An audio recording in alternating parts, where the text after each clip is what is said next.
ఇవాళ నేను సింపుల్గా సాంబార్ ఎలా చేయాలో చెప్తున్నానండి. ఒక గిన్నె పెట్టుకున్నాను, అందులో కొంచెం కందిపప్పు యాడ్ చేసుకున్నానండి.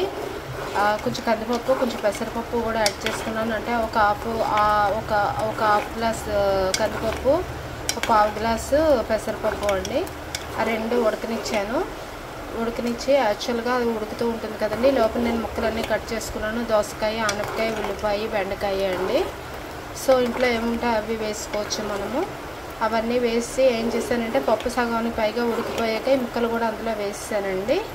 వేసి ఉడుకుతూ ఉంటుంది కదా, చిన్న పసుపు వేసి మూత పెట్టాను. అవి చక్కగా నీట్గా ఉడికిపోయి ఇప్పుడు అందులో మనం టామరిన్ జ్యూస్ వేసుకోవాలి. టామరిన్ జ్యూస్ అయ్యే లోపల మనం ఏం చేయాలంటే ఒక తవా పెట్టుకోవాలి. తవాలో కొంచెము ఆవాలు, చిన్న జీలకర్ర, మెంతులు, మినపప్పు పోపు వేసుకోవాలండి. ఇంగువాను ఆ పోపు కూడా ఈ బాయిల్ అయిపోయిన వెజిటేబుల్స్ పప్పు ఉంది కదండి అందులో యాడ్ చేసుకున్నాను. అందులో అప్పుడు సాల్ట్, చిన్న పంచదార కానీ లేదంటే చిన్న బెల్లం కానీ వేసుకోవచ్చు మనం తీపికి, చిన్న దీనికి టేస్ట్కి, లేదంటే అవాయిడ్ చేయొచ్చు మనము. సో అలా వేసుకున్నది ఉడికేలోపు ఏం చేశానంటే మిక్సీ జార్ తీసుకున్నానండి. అందులో కొంచెం ధనియాలు, శనగపప్పు అండి, కొంచెం శనగపప్పు, ధనియాలు, కొంచెం జీలకర్ర, మినప్పప్పు వేయించుకున్నానండి. నేను వేయించుకుని అంటే నేను డ్రై టోస్ట్ చేశాను. అంటే మనకి ఆయిల్ అది వేయలేదండి. ఒక మూకుడు పెట్టుకుని అందులోనే 2 ఎండుమిరపకాయలు, శనగపప్పు, ధనియాలు, మినపప్పు అండి, చిన్న జీలకర్ర వేయించుకున్న అందులో 4-5 గార్లిక్ క్లోవ్స్ కూడా వేసి నేను మిక్సీ వేసేసాను.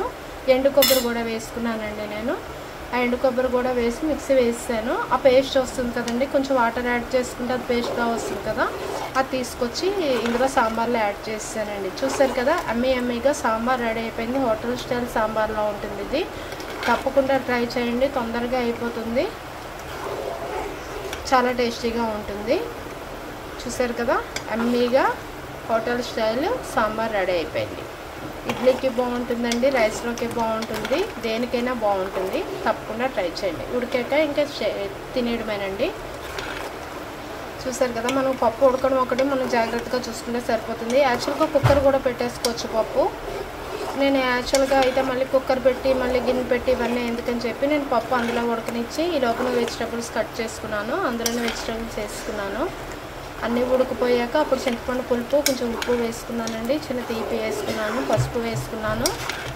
అవన్నీ అయ్యాక ఈ లోపల నేను మిక్సీ జార్లో మనము వేయించుకున్నాం కదండి, డ్రై టోస్ట్ చేసుకున్నాం కదా, ధనియాలు ఒక 2-3 స్పూన్లు ధనియాలండి, ఒక స్పూను శనగపప్పు, 1 స్పూన్ మినపప్పు అండి, 1/2 స్పూన్ జీలకర్ర, 4-5 గార్లిక్ క్లోవ్స్, 3-4 రెడ్ చిల్లీ అండి.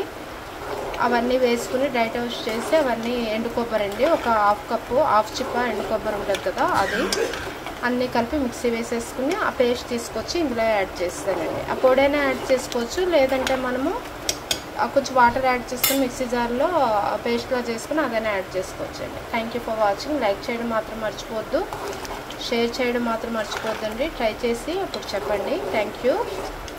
చూసారు కదా, అయిపోయింది, ఆల్మోస్ట్ ఉడికిపోయింది. ఇంకా ఇందులో కొత్తిమీర యాడ్ చేసుకున్నాము ఇప్పుడు మనం. చూసారు కదండి, ఇప్పుడు కొత్తిమీర యాడ్ చేసుకున్నాము. అయిపోయింది. ఒక ఉడకొడికి తీసేసుకుని మనం సర్వ్ చేసుకోవడమేనండి. ఎమ్మీగా హోటల్ స్టైల్ సాంబారు రెడీ అయిపోయింది. ట్రై చేసి అప్పుడు చెప్పండి. Thank you. చూసారు కదా, ఇదొక అంటే డిఫరెంట్ స్టైల్ సాంబార్ చేసుకోవచ్చు మనం. చెన్నై సాంబారు, కేరళ సాంబార్ అని, మన ఆంధ్ర సాంబార్ అని, హోటల్ సాంబార్ అని, డాబా సాంబార్ అని, ఇలాగా తప్పకుండా ఇది ట్రై చేయండి. Thank you for watching. Wow, ఎమ్మీగా సాంబార్ రైస్ వేసుకుని తినేద్దాం. Thank you.